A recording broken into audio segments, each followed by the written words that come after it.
everybody, guess what? I did a 200-mile bike race and I finished the race. I guess Jesse doesn't want to be in this video. Wait, I'm in here. Why? I'm here for the drama. He's here for the moral support. Well, you talk about your race, and then I want to chime in on the drama part of this. So, because Trey's a cheater. I'm a big cheater. I did Michigan coast to coast 200-mile gravel race, where you start on the east side of Michigan on Lake Huron and you ride all the way to the west side of Michigan on Lake Michigan. It's a bunch of roads and gravel all the way between. I wanted to do this race because I didn't get to finish Unbound. My wheel broke, so I was like, I want to see if I can finish 200 miles, and finish 200 miles I did. To get to the race, I think, is an important part, because since you finish way over here on one side of Michigan and you start way over here, there's like a whole coordinating how to like get your car, you know, from one side to the other. The day before the race, you can drive to the finish, and they have a shuttle bus to get you to the big barn thing that you start at. And it's in a campground, super cool, on Lake Huron. The day before, they have the pre-race meeting and the pre-race dinner in the big barn. There wasn't very many people that went to the pre-race dinner, which I thought was weird because it was good, but the dinner happens after the meeting. Barn was jam-packed full of people for the meeting, and then it was over, and everybody just left except for like 10 people. And me and Drew's family hung out, ate dinner, talked to a couple people. A lot of people camp at the campground and like on the lakeshore. I don't even know if the lakeshore is part of the camping, but they were just like setting up tents, which I thought was cool. But we stayed in an Airbnb like 45 minutes away because we didn't know the whole camping situation, and that's what people do. So if you do this race, I would camp, because then you're already at the start and you don't have to drive 45 minutes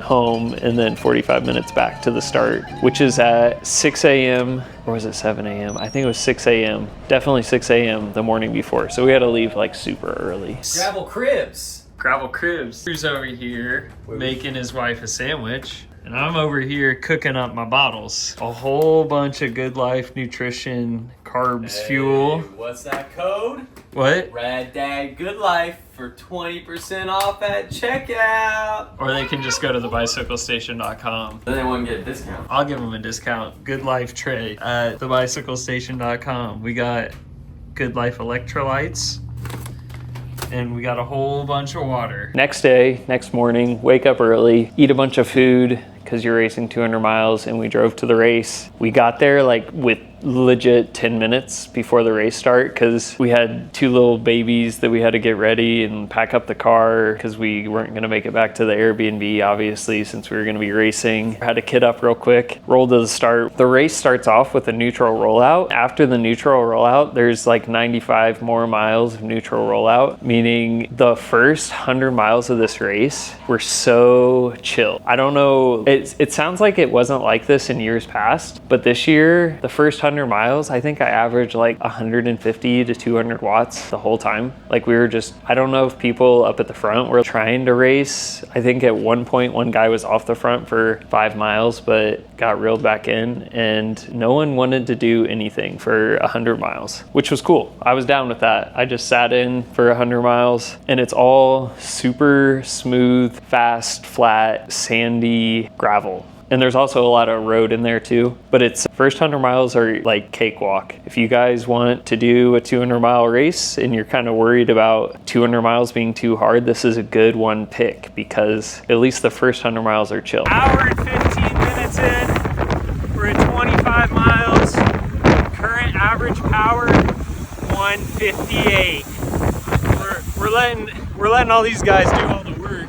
There's 3 or 4 aid stations. The first one is at mile 50. We rolled through that, super chill. Like always, everybody was talking about how at that aid station, it blows up after that, like everyone goes full gas. But we rolled through that. Drew and I missed our feed. No one did anything after that. We kept like going super easy. Anybody that stopped for their feed got right back on 30 seconds later. We were not racing hard at all. We missed our feed at mile 50. About a mile later, Drew's wife met us. We were going this way, and she just pulled up right here, handed us our bottles. On we went for the next 100 miles. 4 hours in, before the 100-mile aid station, I went off the front with another guy, so that made it like a little bit harder. But because I was off the front with him, we went into the second aid station 10 seconds before everybody else or something, not like far at all. But I was able to grab my bottle, grab my pack, and we rolled out, or I rolled out first, and then Drew came blowing by me. Made it to mile 100 right at 5 hours, rolled in first, grabbed my feed real quick, rolled out, and then like 30 seconds later, Drew came blowing by me, and he had on little aero bars so he could be a little aero boy, and I had to go full gas for like 6 or 7 minutes to catch onto him because he came by so hard. I should pull up my training peaks and look, but it was like 360 or something like that for 6 minutes, and it hurt really bad. But I caught up to him, and then from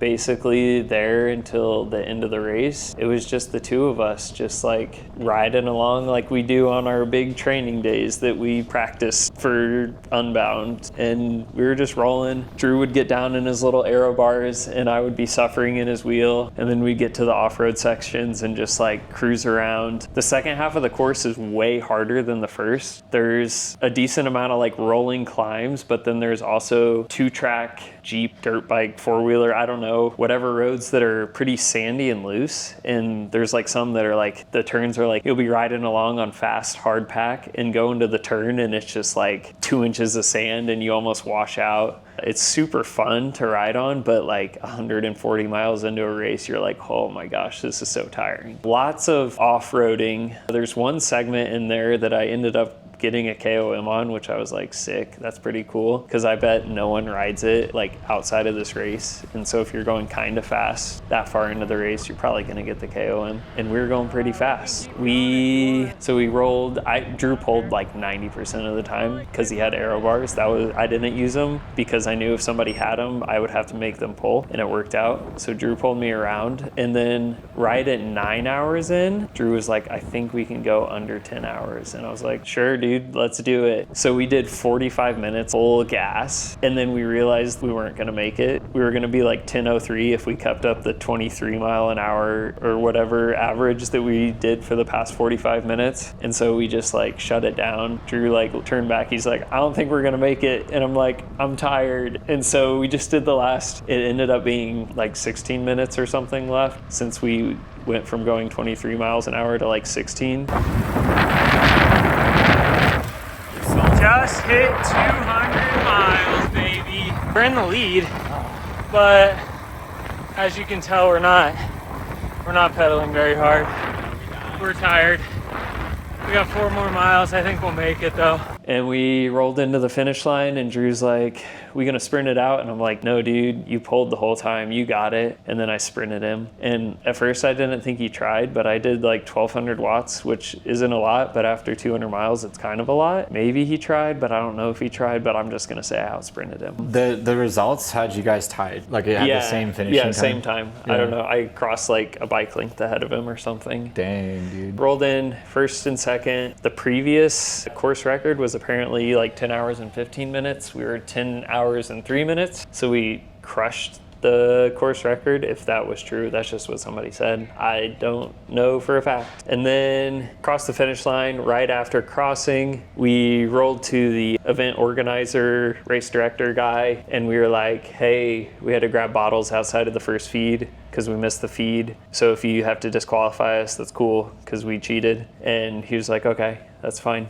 And we were like, okay, cool. Went and got food, went down to the lake, got in the lake, swam around, cleaned off, waited around for awards. When we were back at the car, like getting dressed and stuff, the event organizer came up. He's like, I'm sorry, I can't give you guys the first and second place that you got. I have to give you a 10-minute penalty. We're like, okay, cool, totally fine. I ended up 5th, Drew ended up 6th. And then, yeah, that was that. And then after the race, apparently, I haven't even looked to know about the drama on the Facebook page. Apparently, everybody was really mad. Were they mad at me or the race organizer? So from what Actually, they're bad at both of you guys. Yeah, from what I read, people are bad at you, Trey, for literally no reason, because you were like... I feel like I need to explain why we cheated. I brought the whiteboard over because cut. All right, so the reason I cheated. It all starts with the first aid zone, or feed zone, aid station. I mixed those two together. There is a road that we come in on going this way, like this. Doop. there is a parking lot over here, and the road on the parking lot goes like that.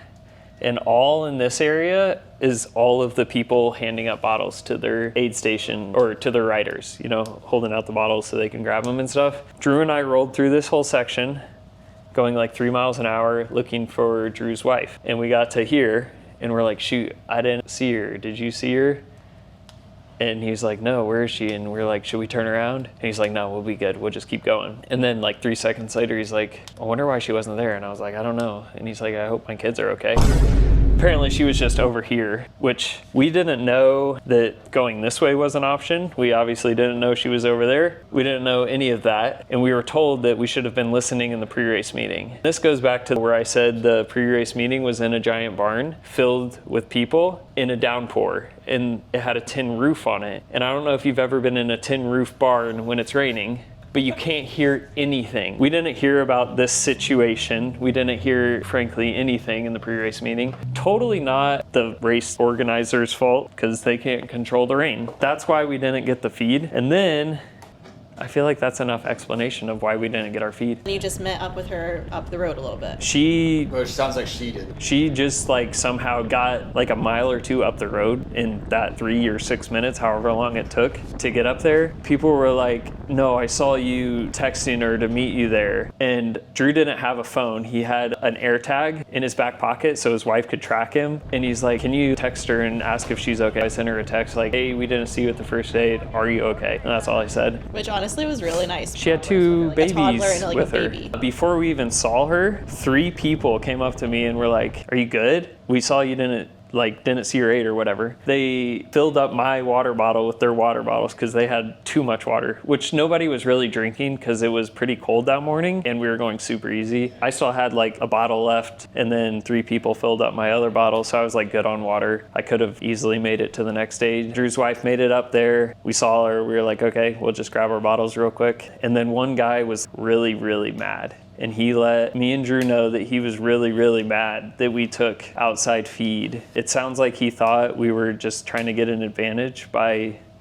taking our feed outside of the aid station, which like, I don't know how that would be any sort of advantage anyways. We had to stop when no one else was stopping. Actually, a lot of other people were stopping like 12 seconds before to pee because we were going so slow. So it was a good opportunity to pee, which is the reason he was behind us to see that we didn't take feed because he was peeing.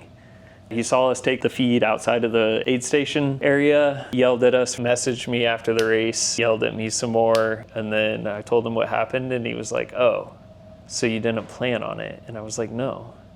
Why? It doesn't make any sense. He thought we were just trying to get an advantage.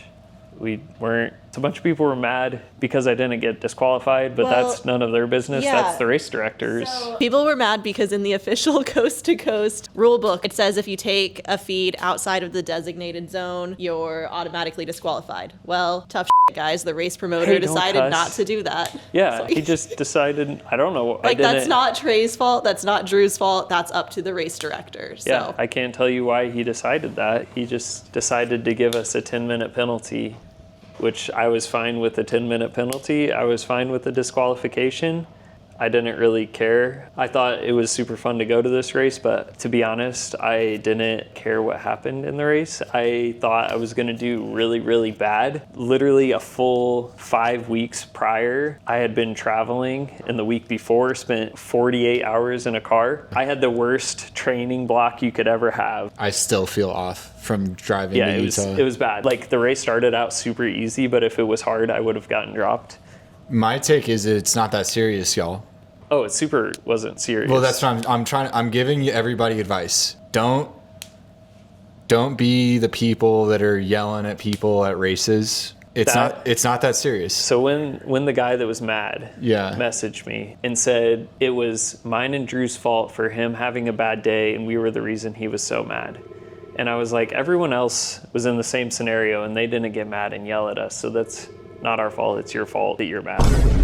So be more like everyone else that didn't yell at us and just take a chill pill if something in a race happens that you don't like. And maybe you'll find out that there was no reason to be mad and let the race director take care of it, because We're probably all adults here, and you can handle yourself with some I don't chill. think you having a bad day can ever be somebody else's fault. That's what I'm always saying. your Like, fault that control you're your having own emotions. It's only a game. Yeah, so inappropriate. Why you have I to think be that mad? Trey definitely cheated based on the rules. Oh, I did cheat. And I think that's okay. Like, Trey, you're not mad about it. I was never mad about it. I feel like you were thrust into a drama without any sort of agency. Like, you didn't cause any of this. The race promoter made a decision. The other people around you made a decision to be upset or not upset, and you just did Also, your bike ride. the race promoters were amazing. Put on a great race. Sounds like a great event. Yeah. The event was super fun. I would go back. I want to go. It's been on my radar for a bit. If you guys are looking for a 200-mile race that is like more manageable than Unbound, this should be like your #1 option. Super fun. Obviously, the coast to coast, starting and ending in one spot is kind of makes it more difficult to like handle logistically. Since they have the shuttle, it's no problem. You just get on the shuttle, go to the start, boom, you're done. It ends on Lake Michigan on this dope beach. It's like the best finish line you could ever have. The camera's about to die, but I'm gonna see if I can get this in. Look at the medal. We could just charge Fifth the place camera. medal. No, we're gonna zoom through. 5th place medal, super cool. If you get on the podium, you get to pick a prize. I got this Yeti. We got race plate. If you beat the sun, you get. Oh wait, no, this is for finishing. You get a cup, and if you beat the sun, you get this. Highly recommend this race. Go to it. Our camera's gonna die. Subscribe. Bye.